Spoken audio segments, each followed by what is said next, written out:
ఏమండి, ఏం చేస్తున్నారు? బాగున్నారా? ఈరోజు నేను మన అమ్మమ్మల నాటి చల్లట్లు వేయడం చూపిద్దామని వచ్చానండి. తెలిసిన వాళ్ళు స్కిప్ చేసేయండి, తెలియని వాళ్ళు చూడండి. ముందుగా మనం ఏమి చేయాలంటే, ఒక కప్పు బియ్యం, 2 కప్పుల పెరుగు, 1 స్పూన్ మెంతులు, 1 స్పూన్ జీలకర్ర వేసి ముందు రోజు రాత్రే నానబెట్టుకోవాలి. అలా నానిన మిశ్రమాన్ని మనం మిక్సీలో వేసుకుని పలుచగా చేసుకోవాలి. నీళ్లు కట్టే పొయ్యకూడదండి.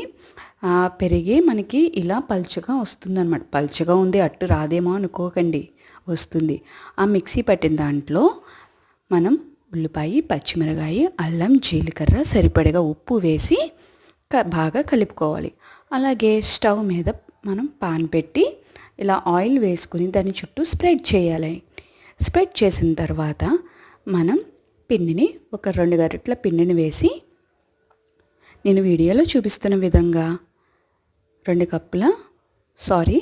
గరిటెల మనం మిక్సీ పట్టుకున్న ఈ పిండిని వేసుకోవాలి. వేసుకొని నేను చూపిస్తున్న విధంగా పానుని చుట్టూ తిప్పండి. అప్పుడు మనకు అది అలా స్ప్రెడ్ అవుతుందన్నమాట. అట్టు పలుచగా కూడా వస్తుంది. చూశారు కదా, పలుచగా ఉంది రాదనుకోకండి, ఎంత బాగా వచ్చిందో. నాకైతే ఆ మజ్జిగట్టు అలా చిల్లులు పడింది అయితే చాలా ఇష్టమండి. ఎందుకంటే అదే చాలా క్రంచీగా, క్రిస్పీగా అనిపిస్తుంది నాకు. మీకు ఎలాగనిపించిందో నాకు కామెంట్ సెక్షన్లో తెలియచేయండి. అలాగే దానిపైన చుట్టూ ఆయిల్ వేసుకుని బాగా కాలనివ్వాలి. ఎర్రగా కాలిన తర్వాత మనం వేరే వైపుకి కూడా తిప్పుకోవాలన్నమాట. చల్లట్లు మనకి కొంచెం కాలడానికి టైం పడుతున్నాయి కదండి. ఆరోగ్యానికి మాత్రం చాలా మంచిదండి.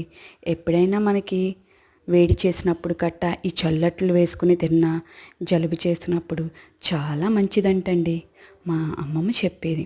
అలా 2 వైపులా కాల్చుకున్న తర్వాత ఇంకేముంది, మన అట్టు చల్లట్టు తయారైపోయిందండి. సో చూస్తున్నారు కదా, మన చల్లట్టు మీకు నచ్చినట్లయితే లైక్ చేయండి, సబ్స్క్రైబ్ చేయండి.